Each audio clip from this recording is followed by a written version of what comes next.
I am resident of Collinwood for YouTube, Joel Saints. I'm joined by my buddy Butch Rosenbalm, my buddy Gordon Dymowski. We're here to review the movie Soylent Green, starring Charlton Heston, Edward G. Robinson, and two great actors, by the way. What's your favorite Edward G. Robinson film?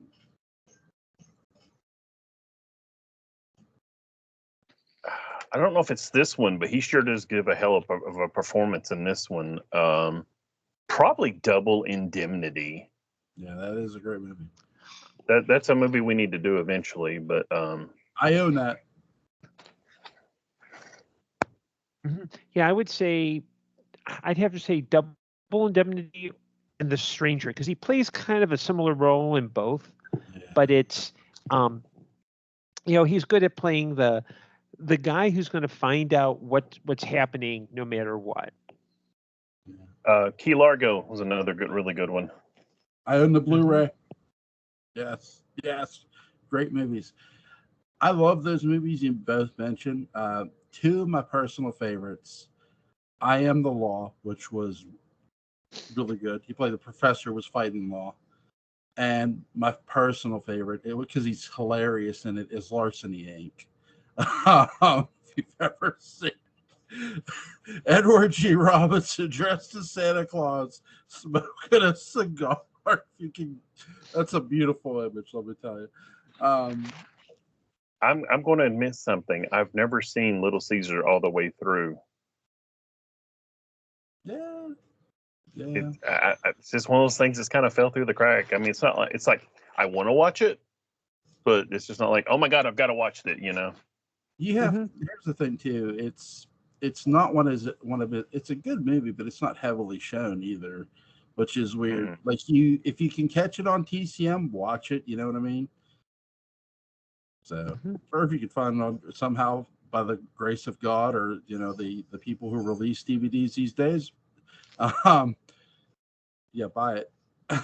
But so. Obviously, this does star Charlton Heston. So I think Butch has answered this question, if I'm not mistaken. What's you guys' favorite Charlton Heston movie? Every time you ask me this, I'm probably giving a different answer. Probably Will Penny. Yeah, that is a great movie. Planet of the Apes. Planet of the Apes, the classic. original. Not the Tim Burton, not anything after that. There's only one Planet of the Apes movie, 1968, Franklin D.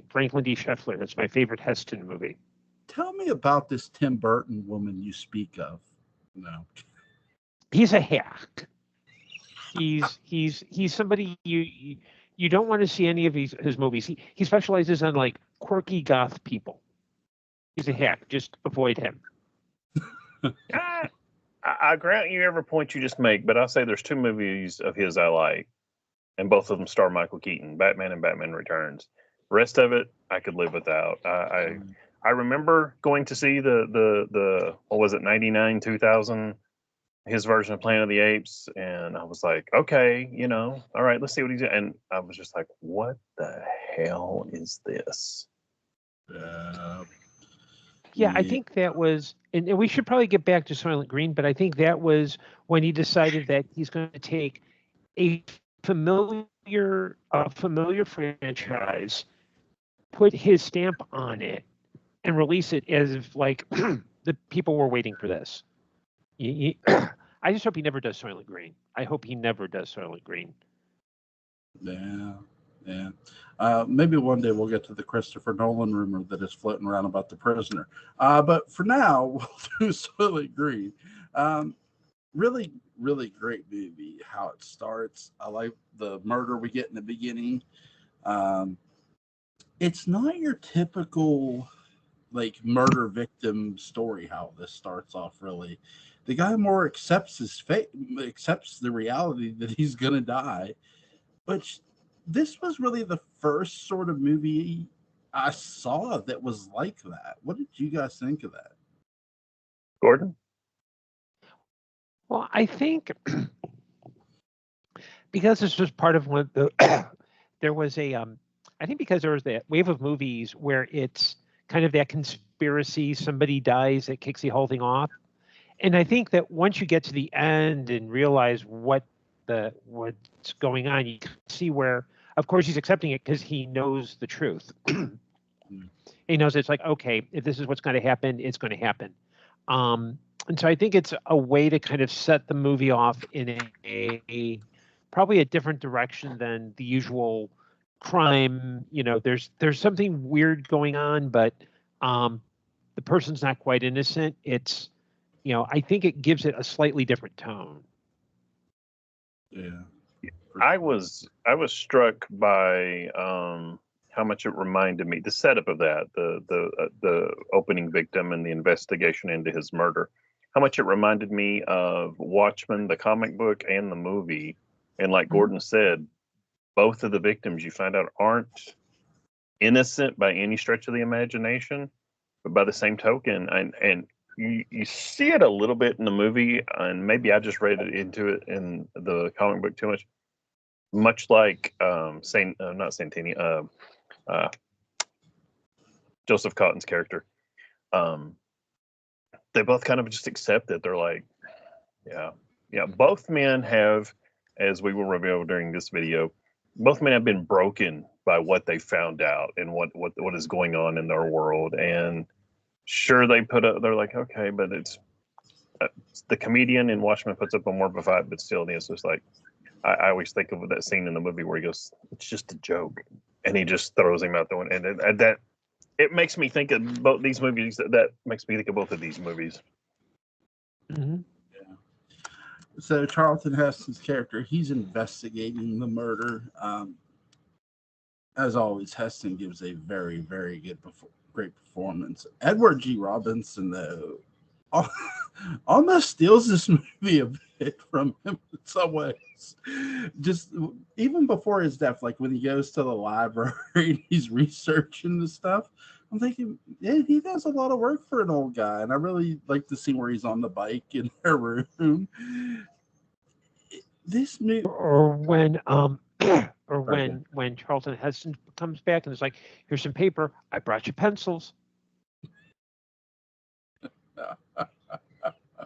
Yeah, it's a shame, and I say this as a science fiction fan, so forgive the blasphemy. It's a shame that this movie was science fiction at the time it was, because I honestly think Edward G. Robinson could have got an Oscar nod, or at least, him being in the running for Best Supporting Actor, because he gives such a good performance. And yeah, he threatens to steal the movie away from Heston. Oh, by the way, we should have done this movie 2 years ago, because that's when it was set. It was 2022. Yeah, and it's a shame that Robinson, consider that he filmed this like a few months before he actually died. Yeah. It's this kind of it's the kind of performance that you would expect for someone who you would expect it, because he was very sick. He had bladder cancer, so it's like to throw himself into it and to look like he's not sick at all. And there's an extra pathos to it, and there's an extra they couldn't even give him like a special Oscar for best posthumous. We're sorry he died, but we're giving him an Oscar because why not? That's the thing. They've given Oscars for body of work before. I mean, so I do. There's a hold on. I want this ties into what Gordon just said. In the book, The Actor's Life Journal, which I referenced when we did Will Penny and a few others, Heston wrote, talking about Edward G. Robinson. He knew while we were shooting, though we did not, that he was terminally ill. He never missed an hour of work, nor was he late to a call. He was never less than the consummate professional he had been all his life. I'm still haunted, though, by the knowledge that the very last scene he played in the picture, which he knew was the last day's acting he would ever do, was his death scene. I know why I was so overwhelmingly moved playing it with him. Because if you see the movie, I mean, it's not like there's just great tears rolling down Heston's face, but very, anybody that talks about Heston being wooden or not having a dramatic range, yeah, you got to see that, because he's not acting. No, this is his friend, And I would argue that like with like Planet of the Apes and a lot of his like mid 60s on, Heston shows a lot more range than people give him credit for. Yes, sir. No. But, you know, point out this is the third. Sorry, Joe, I keep cutting you off. No, it's okay. Gordon's giving me good stuff, and I'm just running with it. This is the third of the so-called Heston apocalypse trilogy, starting with Planet of the Apes, Omega Man, and then this being. I think it'd be interesting to have a group of people. We can start with three right here. You know, which one of these worlds is the worst to live in?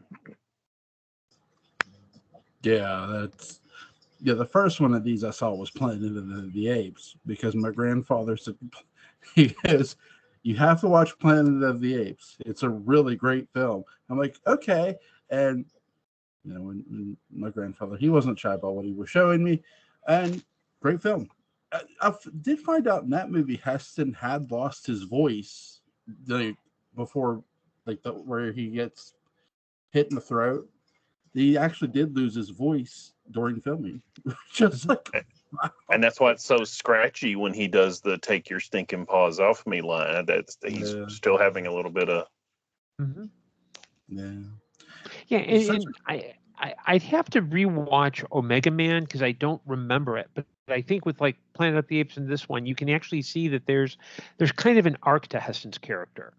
You know, in Planet of the Apes, he goes from being kind of misanthropic to kind of realizing, oh wait, man, but oh crap, I'm on Earth. You know, he has that kind of I want to get away from Earth, and yeah, he's back, but it's all dead. And here he goes from being like, yeah, I'm going to go investigate, and you know, he's like stealing stuff from Joseph Cotton's apartment while he's investigating because he's got good booze, food, to kind of like, oh my God, you know, as he's being walked out, he's saying, you got to tell people the truth about this. So I wonder if there's a similar arc in Omega Man. And I'm not saying there isn't. It's been a while since I've seen it, so I can't really, you know, I want to see if there's a similar arc in there because it seems like there's this kind of Heston is playing a person who moves from a very negative, pessimistic to maybe less pessimistic rather than optimistic. There is. I'll just go ahead. Anyway, well, now, Joel, please ask the question. I've now interrupted you twice. It's all right. Well, that's something I wanted to ask you about, guys, about with the apocalyptic films with Heston's character concerning to the previous two. So you sort of answered my question. Okay, so I'll ask this. With Heston being such a great actor, because he does have great range, why is it, in you guys' opinion, I know this isn't specifically about the movie, so I apologize. Why is it that the Academy seems to like not recognize certain aspects of actors' talents the way they do, like a Heston? That would be a really good question for Patrick. I'm sorry he's not here to answer that. Yeah, go ahead. I was like, I'm not sure. So you go ahead. Yeah. I have a couple suspicions. I think part of it is that the Academy I think there's always been this kind of ideal that movies are an art form. Yeah. And I would argue that Heston is part of a group of actors that's more of a populist kind of actor. You know, they're not like you would never see. There probably is film of Charlton Heston playing Hamlet, but nobody would go see it. He did he did more kind of popular movies, especially since now. I think the other thing is also, and I'm not sure if this would have been true in the 70s, but now a lot of, there's this whole kind of Oscar campaign idea where you go out and you push the fact that, okay, these are the films that we want to get nominated and get awards and get the, if Heston were alive now and he did say Oppenheimer, there would be a push for Heston and Oppenheimer because there'd be a push for Oppenheimer in general. He would just be one of the people involved. So I wonder if part of that is just the politics with a small p, that, maybe at that time, a lot of studios didn't know how to play the game, or if they did, they'd look at their more prestige products. But Soylent Green's like that. It's kind of that scrappy, yeah, we spent a lot of money on it, but it's science fiction. Nobody cares about that. But Edward G. Robinson should have been nominated, even posthumously, because I think there is a power in that performance. But I don't think Heston really, I'm not sure if there's ever a record of him really caring about the Academy Awards. I think for him, it's just like, do I do good work? Yes, I do good work. Move on. Yeah, I agree. I think the Academy, especially back then, was more, this little movie with people looking like monkeys, as opposed to this important film that's over here. That I mean, you go back to, I remember being a kid, and I mean, it's a good laugh, but it's also a true story. I stayed up. The first time I ever stayed up, and probably the only time I've ever watched the entire Oscars, was to see if Star Wars, the original, was going to win Best Picture. And everybody kept telling me, no, it's not. No, it's not. I'm like, it's the most popular film. I mean, it's made the most money and blah, blah, blah. And of course, it lost to some Woody Allen movie. And if Gordon doesn't know, I'm pretty sure Jewel does. I can't stand Woody Allen. I just want to punch him when I see him. And but you and I are in the same boat. I don't like Woody Allen. Thank God. But the Academy was snobbish. There's no other way to put it. Doing some research today and this week, I came across Roger Ebert's review and Gene Siskel's review. I know a lot of people shimmy about critics. I always stuck with Roger Ebert when he was alive, because even if I didn't agree with everything he said, I saw everything he said. The rest of them I could do without Gene Siskel. But Roger Ebert's like, it's a interesting murder mystery that gives you a little bit more. And Gene Siskel's like, oh, it's this ridiculous thing. And when they use the trash bands to pick people up, and just see if you can't stop laughing. And it's like, what?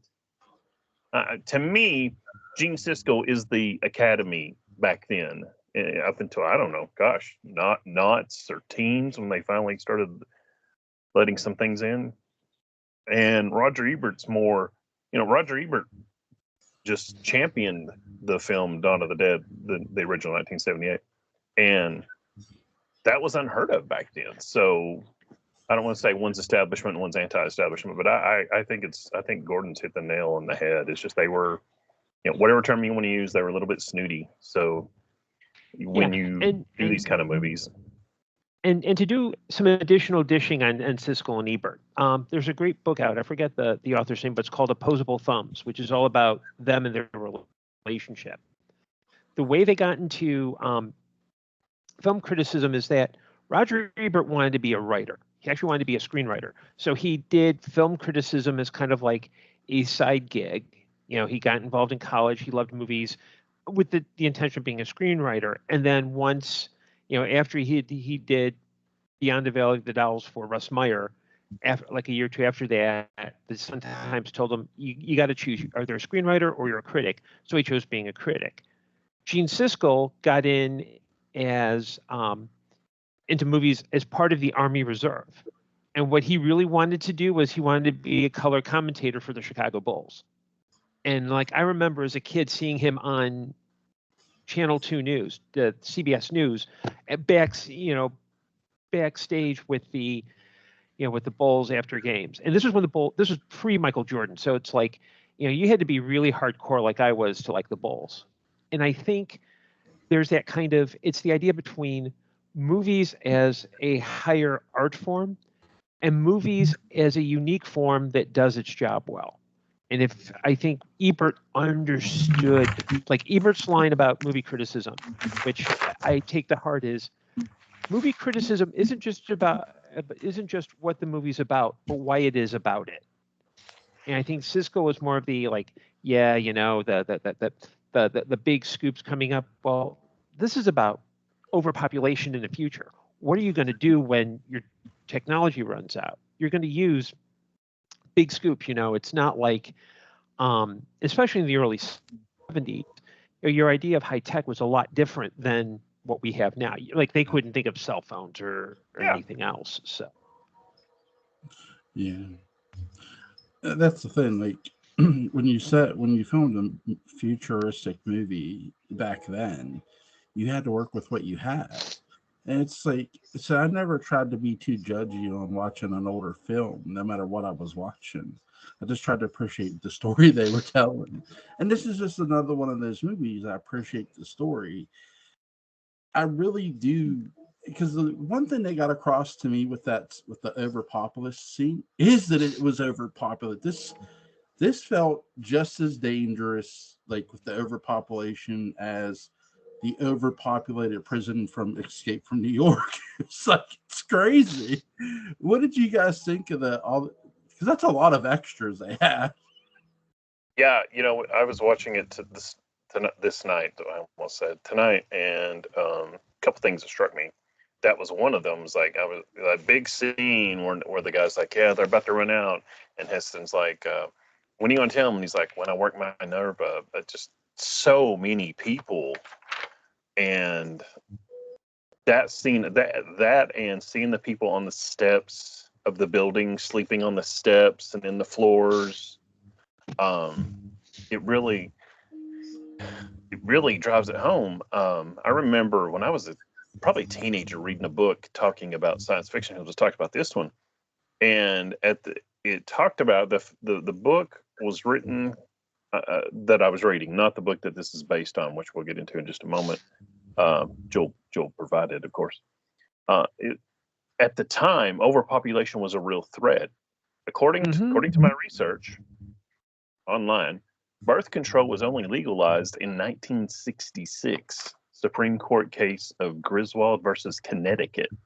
And interesting enough, it remained illegal for unmarried couples until 1972 with Einstein versus Baird. And I may be saying those names wrong.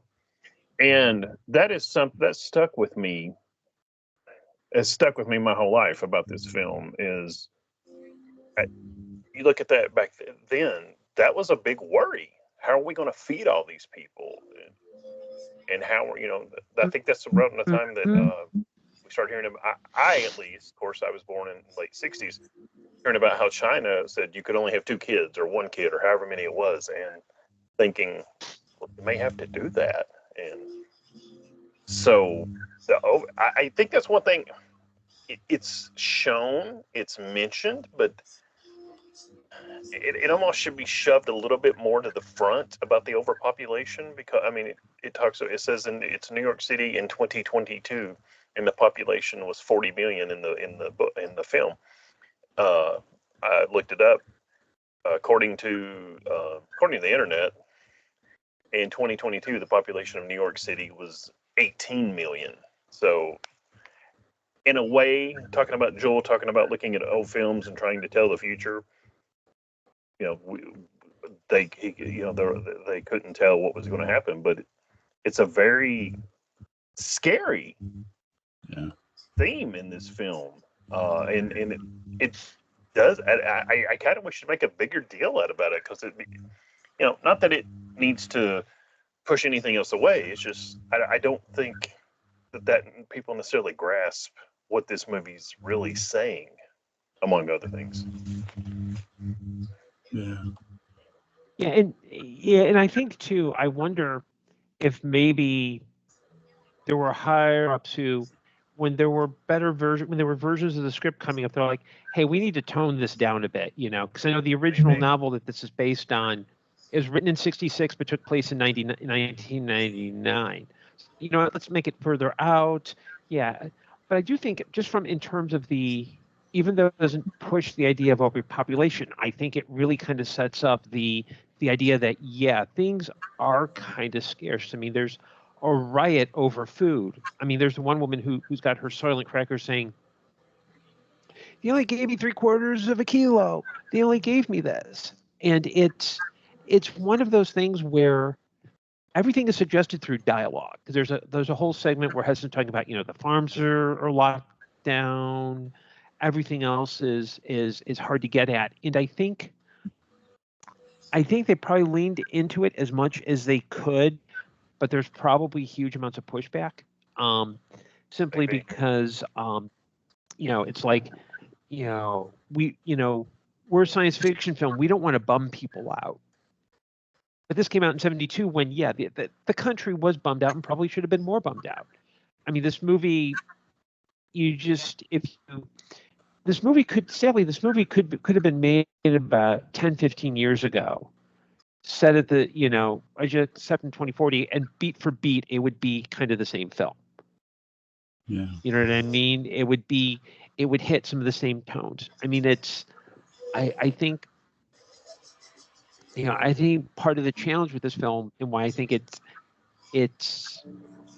I think part of the reason why this film maybe doesn't get a lot of the love it does is that ending quote, Soylent Green is people, is now a meme. And so everyone, it's like, that's the only thing this movie is known for. It's not known for the 90 minutes that happens before that 5 minutes at the end. I wish that was not common knowledge. It seems to be moving away from it because people don't know it, or losing, they don't know it. But yeah, it total agreement there, because that's how you ask him. You say Soylent Green. What are most people going to say of our age? Soylent Green is people. Like, do you know anything else about that film? No. Like you can. There's actually now a meal I think it's like a beverage, like a meal substitute, kind of a protein shake called Soylent, made out of soybeans and lentil. And it's like, I'm sure people see that and go, there aren't people in there. Is there? And just for anyone who's watching this, Patrick's okay. He's just having some audio problems. There's he's not going to be home. Yeah, he's home. He's safe. Don't worry. Yeah, he's okay. Whatever Jewel tells you, don't. And if you hear any yelling or screaming, or it sounds like someone is tied up and screaming through a gag, that is not coming from Joel's house, right, Joel? I told you guys not to talk about that while we're recording. And the tarp and the duct tape and the rope in the back of your truck, that's strictly for business use, right, Jewel? Yep, that's a tax deductible.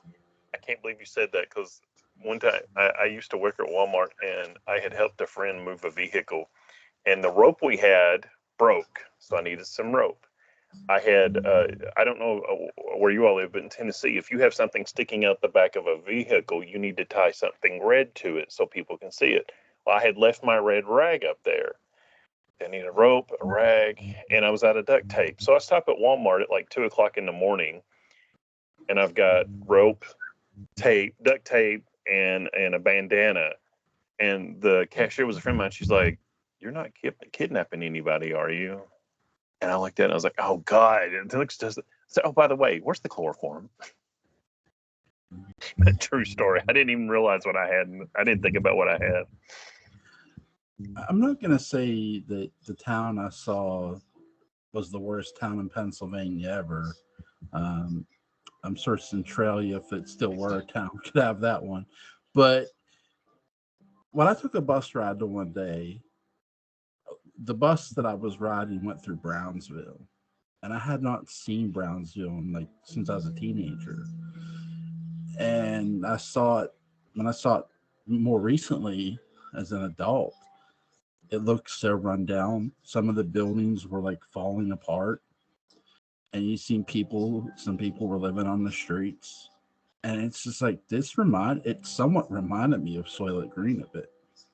It was like jarring. And like when I went home it's weird because when I went home that day, I watched Soylent Green. I'm thinking, could you imagine, like, literally, you could literally like see something in real life and go watch a movie and imagine the dire situation. And just like to imagine that is just so horrific. Soylent Green, it's a science fiction movie, but it's a movie that sort of, I don't want to speak for you guys, sort of tears at your soul in a not in a terrible way, but in a riveting way. Because I think, I think a lot of it, especially hits hard now because you've got a lot of people who are, they're struggling day to day. You've got a lot of kind of, the idea that, for example, in the news, there's, Dollar Tree is announcing that they're closing a bunch of stores. And there are issues because in some areas of the country, Dollar Tree, stores like Dollar Tree, Dollar General are the only kind of grocery stores. So you have to worry about food insecurity. And so I think there's a lot of that is, it's one of those films that in some ways it's very dated, but in other ways it hits a little too close to home.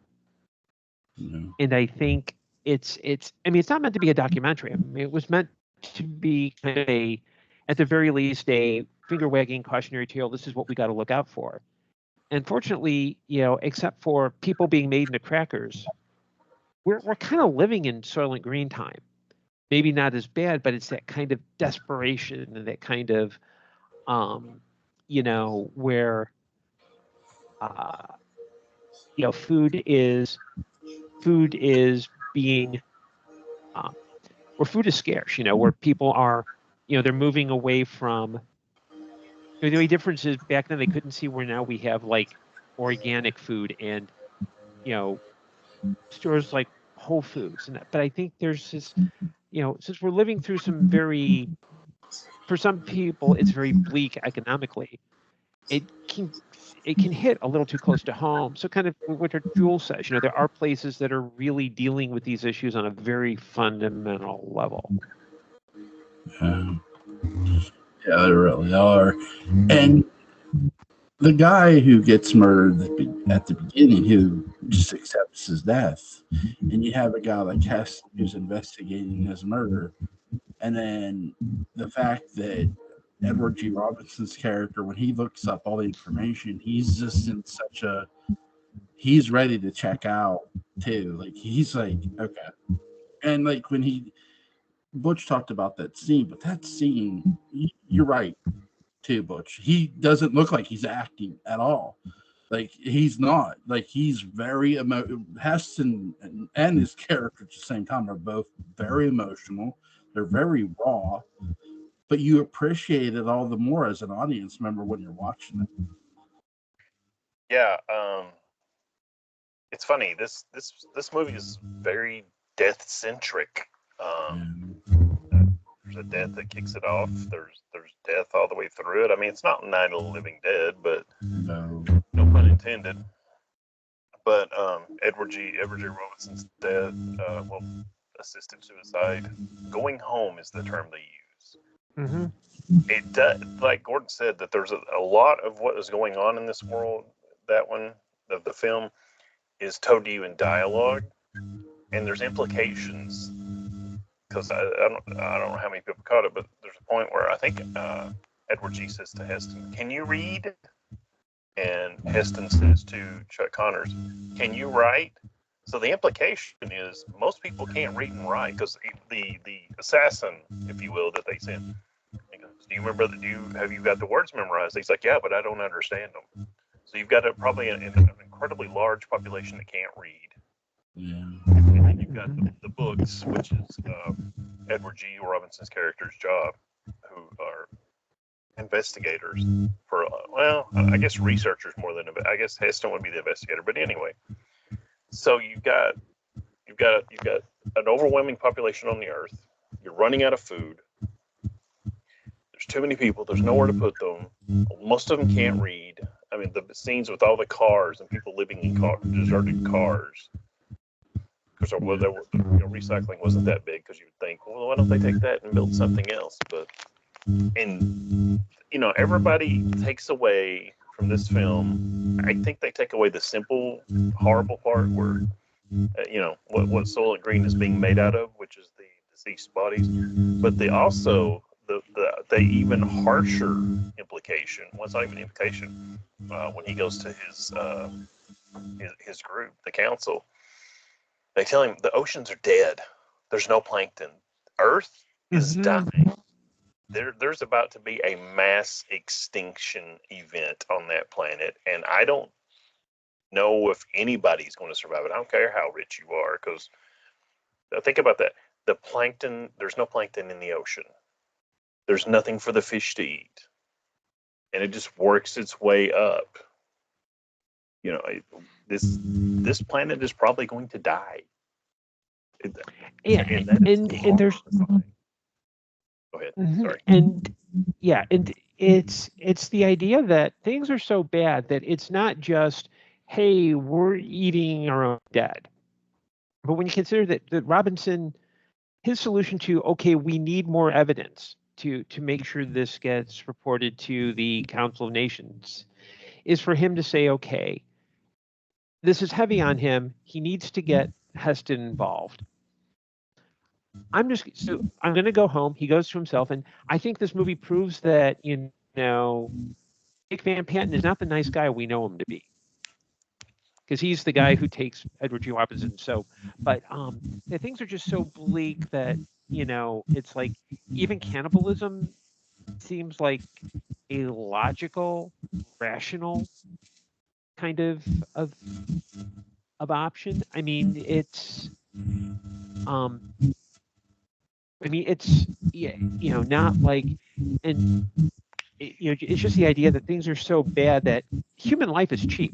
That like for Lee Taylor Young's character, the fact is her job is just to be there to service whoever moves into the apartment. Like she lives there rent free, but she's there at the whim of whoever moves in. I mean, it's women are basically even full those women are even prostitution. called furniture. So it's just this really kind of the idea that life is just not even, life doesn't even have value. I mean, even the priest, because it's presumed that he knows about this, and he's just like, this is just like, and especially in Catholicism, basically the Eucharist is about, the belief is that that little wafer and the wine is the actual body and blood of Christ.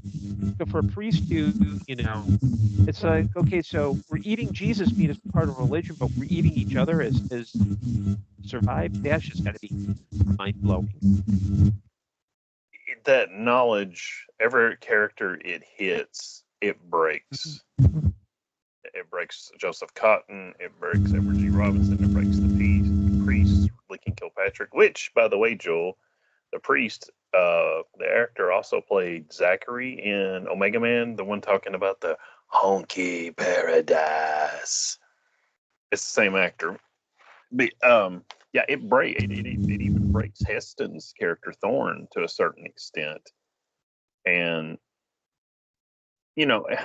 again, that's why I hate the line being known from this film, because that is such a gut punch, and to do it effectively, which this movie did, which is why it became so well known, it ends up robbing it a little bit of the power of it, because it's like, oh yeah, it's Soylent Green's people, but then stop and think about that. Yeah, and it's the context, because you really learn about it when Edward G. Robinson is dying and he says Soylent Green is made of people, and you actually see it through, so that Soylent Green is people. It's an easy punchline, but that's not where the gut punch goes. It's and before, when you realize the implication of it. Is presumably dying because he's been shot, and you see his blood on his hand, and he's yelling at at Brock Peterson, look, you need to tell people this is the truth. And it's kind of like, in that context, it's like, will people really, I think there's similar films that have like, the ambiguous ending has become such a staple of movie making, but there it really is, will people care about it? Jordan, if you can hear me, you're breaking up a bit, buddy.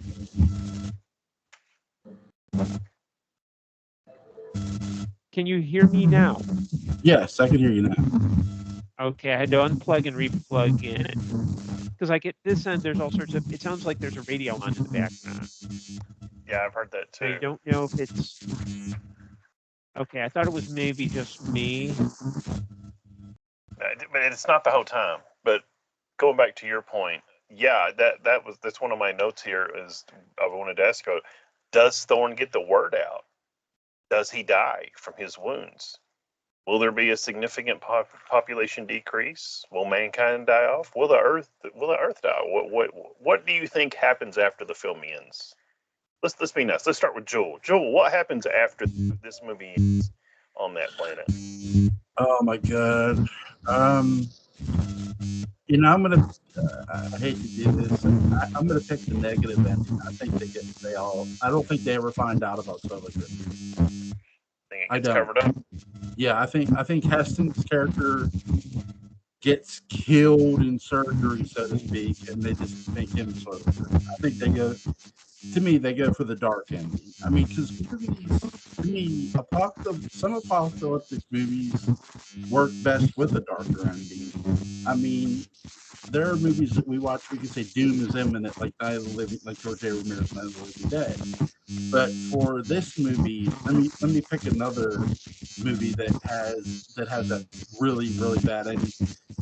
It not in a bad way, but in a positive way, because it makes it a great remake. Invasion of the Body Snatchers, the '70s remake. Because again, if you went for the goody ending that the original had, it's one. What's the point of remaking it? What's the point of trying to make something your own? Now, this isn't a remake, obviously. Toilet Green, the movie we're talking about. But I'm just trying to find a comparison that the negative with a apocalyptic or a futuristic movie, if you will, that's very man is struggling, woman is struggling, the population is in deep peril. Sometimes the best ending is the worst outcome, if that makes sense. Gordon, what do you think happened after the movie ended? I think that Burke probably, the Brock Peters character probably tried to tell one of his higher ups, and it was shot down. Because I think I think this world is intentionally nihilistic. It's meant to be, no matter what you do, you're not gonna succeed. I think it's basically just, um, look at how long we've been talking about climate change and, changes in unemployment. We've been talking about all this, and I think regardless of where you are on the political spectrum, there hasn't been a lot done. And I think in this movie, it would just be oh yeah, sure, Soylent Green is people. They're telling us it's made of plankton. Well, because there's no real evidence that they have other than the books that Joseph Conton has, and we don't know. I mean, they're back at Thorne's apartment, so it's kind of like, I think it goes nowhere, and I think that's kind of the point of this movie, is that it's basically just, you know, you know, to the, nothing's really been. And I hate to be Debbie Downer, but I just think I think Thorne's boss tries and doesn't get any. I think that's what people do. I agree. I think it probably is the dark ending and mankind on that earth ceases to exist. But then also, let's say they do get the word out. Well, then what are you going to do? There's nothing to eat. I mean, do they all just go, screw it, we're just going to start? Do they do a diner party and go, well, screw it, we'll just have to start eating people? And so there is. I don't think there is a happy ending in this film. I think ending it the way they do is as happy as you're going to get, and then you can come up with your own. I mean, maybe someone smarter than me can come up with a believable happy ending. I just don't think there is one, unless suddenly George Taylor shows up in a spacecraft and they all go to the Planet of the Apes or something. Yeah.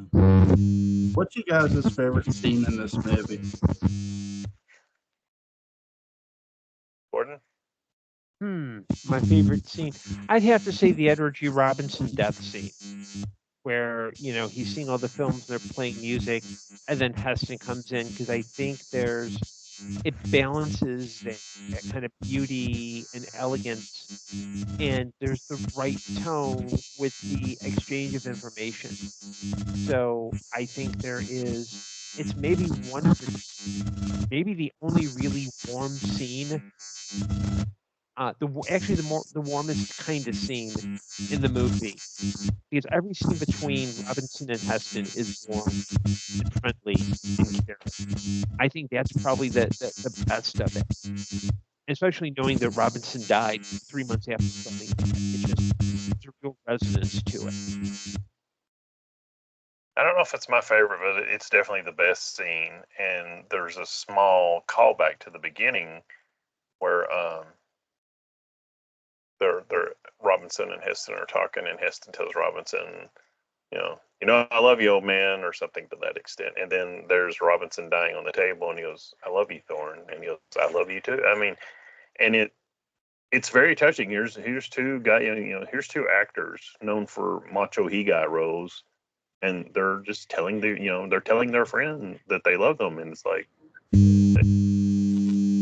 a great pathos, and it just kind of works together, especially the more you know about these actors and the characters they normally played.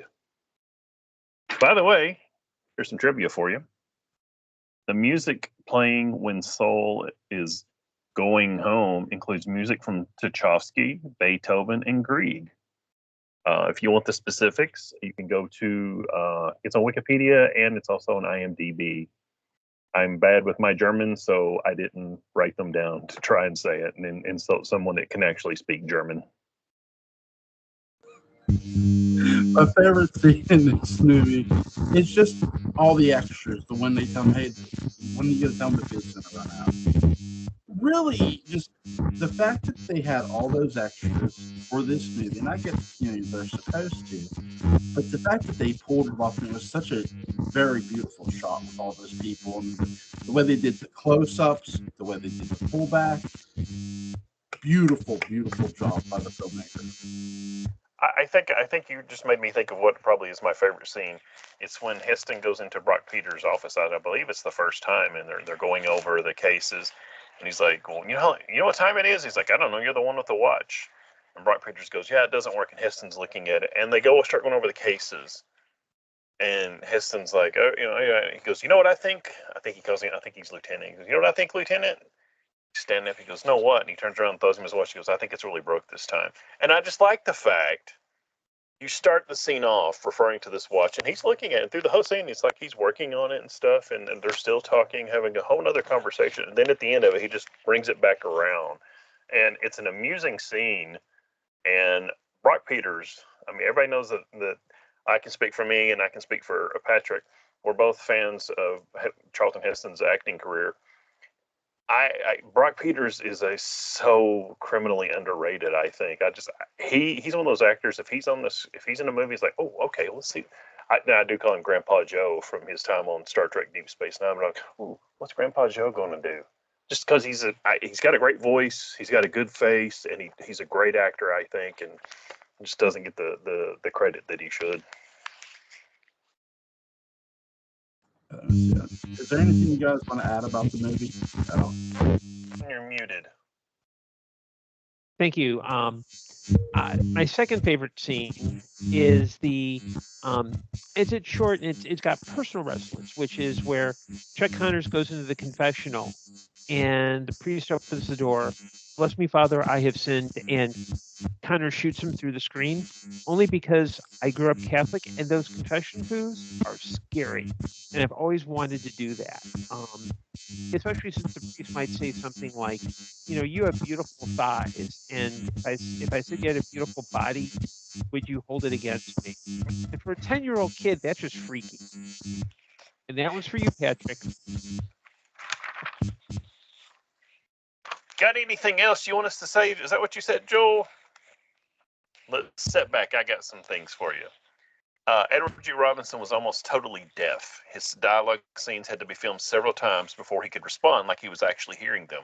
He could not hear the director say cut. The final chase scene has no dialogue because the writer, Stanley Greenberg, didn't want it to become an action movie. A clause in the film's contract said no dialogue could be added or edited, so the scene is silent. And I knew this, but I didn't really pay attention to it until I read this. We mentioned it's based on a book. It's called Make Room by Harry Harrison. In the book, however, Soylent Green doesn't exist, but there is a product called Soylent Soil, which is made from soy and lentils. Harry Harrison said he's about 50% on this film. Edward G. Robinson's final film, Celia Lovitsky's final film. She's the judge in the council. In real life, she was the wife of Peter Lorre, and she played T'Pau on the original Star Trek. Let's see. Yeah, already brought that up. Implication that hardly anyone can read and write there. I wanted to for years to remake this film. Not that I have the money or the ability or anything. And I always thought the first thing you have to get past is Soylent Green as people. So my first thought was, we'll go with the book title, Make Room, Make Room. And only having a chance, thanks to the internet, to read a little bit about the book. I still haven't ever read it. I wish I did.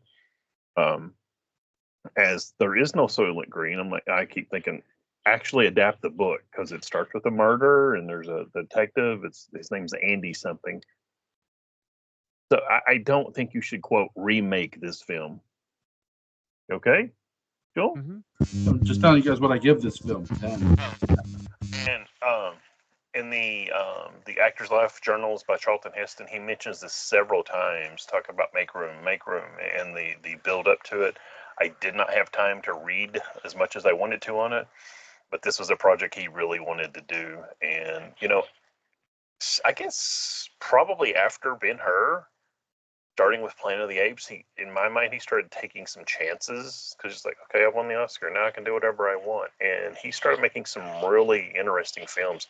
Long time ago, I think I mentioned this before, Patrick and I had an idea for a book called How Chuck Saved Sci-Fi, and talking about from Planet of the Apes to Star Wars.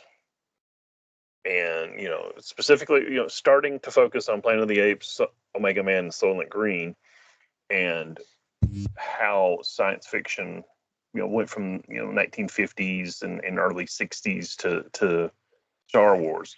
And I don't think, especially someone of my generation, Generation X, Planet of the Apes is one of the big films for us. Mm-hmm. Come on, we watch it. First time I saw Omega Man, I was literally blown away. We were at a hospital, and my parents were visiting someone, and me and my sister were down in the waiting room. And my parents were like, okay, let's go. I'm like, no, wait. Can we wait till this movie's over? Because, I was just enthralled with this. And then Soylent Green, I think each world slowly gets worse.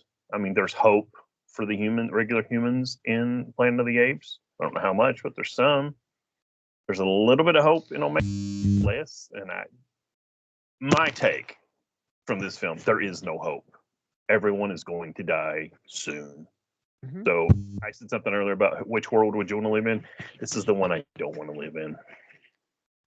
Yeah, because I think Heston probably saw that not only did he win the Oscar and say, I want to take more chances, but he's like, I'm an older actor. What can I do that isn't just your typical prestige drama, but that's actually going to be rewarding? Because he could have done, let me throw out a later film that he was in. He could have done all 1 or 2 day deals like In the Mouth of Madness. He could have been that kind of actor. I think he saw himself as he was still relatively young. He could still be vital, but he also wanted to do things that weren't just prestige, that people, he didn't want to do, like, say, highbrow, pretentious stuff. He wanted to do real stuff. Because when you look at these 3 films, they're not only just apocalyptic films, but I think there's something that really resonates with kind of the spirit of the time. With Planet of the Apes, I think it was more the idea that, okay, there's this society that's kind of like us, but it's not, and it's, there's castes, and you could do that kind of thing. Plus, it had a Rod Serling. With Omega Man, that was one of the original, that was a Richard Matheson novel, and you could do a little bit more because you could make it, dovetail it into concerns about biological warfare. Here, you're tapping into that kind of fear about population. But I think Heston, probably one of the few actors who really was willing to take a chance with his career by developing these, and didn't wait for the right script. He said, there's something in here that I can tap into. And I don't think I think he's better known towards, like, they'll pry this gun out of my cold, dead hands. But, before he did that, he actually, as an actor, he took, these are like, he's not the guy you would look at to be like your savior sci-fi. But I think he did that in that period where he kind of helped move it away from, cheesy to, he's the bridge between your bad 50s, 60s sci-fi and Star Wars. Yeah, I'll credit him and somebody that's also associated with the original Planet of the Apes, Rod Serling, for sci-fi out of the ghetto, so to speak. And I saw an interview one time with Rod Serling, and I think it was Dan Rather, but don't quote me on that. He started to do Twilight Zone. They said, "Oh, so you've stopped writing serious stuff?" It's like, now someone that grew up on the original Twilight Zone and has seen most of the newer versions, to say that that's not serious tells me obviously you hadn't seen it. But you take Rod Serling and you put Charlton Heston together, and you got Planet of the Apes, and that nobody had seen anything like that. That was the first film to have action figures come out from it, and toy sets, and records, and books, and comic books, and masks, and all this stuff. And before that, you really hadn't seen that. And I think I put Planet of the Apes as one of the most important films in the history of sci-fi films. I don't think you can overstate its importance. Yeah, I'm with you. And by the way, if I had a time machine to go show Dan Rather a film from today, Dan, you want to see a real serious film? And then I would put on Barbie. Just to see his reaction. Fred, I may be misremembering that part, but I get what you're saying. I don't want to throw it off on Dan. I could be wrong there. Yeah. Is there anything you guys want to add about the movie? I don't want to add, but I want to ask you a question. Have we done Planet of the Apes? Nope. Okay. I just want to make sure before I'm not. That's going to be on my short list. So, but anyway, please continue. I just wanted to ask you that because I didn't get a chance to ask you earlier because I forgot. Gordon, is there anything you want to add? Nope. I think we've pretty much covered it for Soylent Green. I do have a great. What are you guys doing next week? Do you need a week or what? I can only do every other week. On our off weeks, I'm running an online role playing game, so that's how I'm splitting my weeks up. You're muted, Joel. Sorry, in 2 weeks, right? Yes, 2 weeks. Okay, so in 2 weeks, how about we do double indemnity? All right by me. Mm-hmm. Okay. 9:45, good guys for that time. We'll try to get Patrick on here too for it. Make sure we send it to Patrick in our group message so he knows. You're muted again, Joel. Yes. I'm muting myself so I don't interrupt because I hear the static when I'm talking, so I apologize. Yeah, we'll send it to him in the group message. First of all, to these two gentlemen, thank you for joining me as always. Patrick, sorry about the bad audio for Skype taking the dump, buddy. Links to Gordon Dymowski, Dim's up in the box. And even though he couldn't be with us, yes, link to the Dark Shadows Dave Dymowski in the description box. Because that's the right thing to do. This movie again. I'm going to give Joel the link to my wish list on Amazon, so if somebody wants to send me something. Wait. Gordon, what do you give this film? What rating? I would give it a 9 out of 10. The only reason I'm not giving it a full 10 out of 10 is I think it hits a little too close to home in terms of it seems a little too, it resonates with a little too closely with like current events. And it's not really a criticism. And I think there's some parts that feel a little awkward. But other than that, I think it's a really good film. So I would say 9 out of 10.